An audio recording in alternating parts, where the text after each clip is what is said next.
Governor Josh Shapiro has kicked off the state budget process. Plus, in his address, he stressed that Pennsylvania's approach to AI should put people first. This and more in the Week in Focus for the Pennsylvania Capital Star. First up, Governor Shapiro used his fourth budget address this week to propose a $53.2 billion spending plan for the 2026-27 fiscal year, outpacing the $50.8 billion the state expects to collect. Now, the budget relies in part on about $2 billion in new revenue from legalizing recreational cannabis and electronic skill games. And it's unclear whether Republicans will back policies like legalizing cannabis and regulating skill games after years of unsuccessful Democratic efforts. Even with that added revenue, the plan would still draw from the state's $7.5 billion rainy day fund. Shapiro says the spending would boost funding for education, healthcare, economic development, and public safety, with the biggest portion to bolster the Department of Education and the Department of Human Services. Democratic Representative Matt Bradford defended taking on debt, arguing lawmakers can't oppose future investments while supporting future tax cuts for businesses. Republicans criticized the level of deficit spending and said they plan to rein it in through budget negotiations. Next up, Shapiro said Pennsylvania's strength as an energy producer and tech hub puts it in a strong position in the AI race,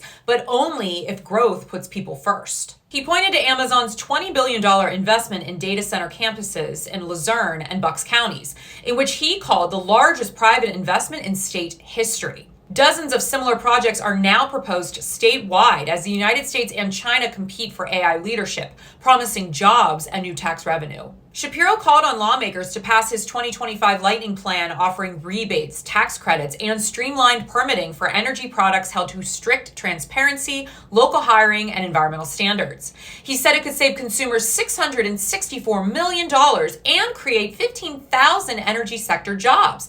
The governor noted it has support from labor, environmental, consumer, and industry groups. Want to support Pennsylvania Capital Star? Sign up for our morning newsletter, like and share this post, or become a donor to help independent journalism in the Commonwealth. And finally, state senators are pushing the House to approve a bell-to-bell ban on cell phones in schools. Legislation that would require a universal ban in Pennsylvania's public and private schools is now headed to the House after winning Senate approval. A bipartisan group of senators pushed the measure forward, noting Governor Shapiro has already endorsed it. Lawmakers also cited concerns about smartphone addiction and studies linking cell phone use to poorer mental health and academic performance. The bill allows exceptions for students with learning plans or medical needs and lets teachers use phones for lessons with administrative approval. I'm Natalie Bencivenga, and this was your Week in Focus.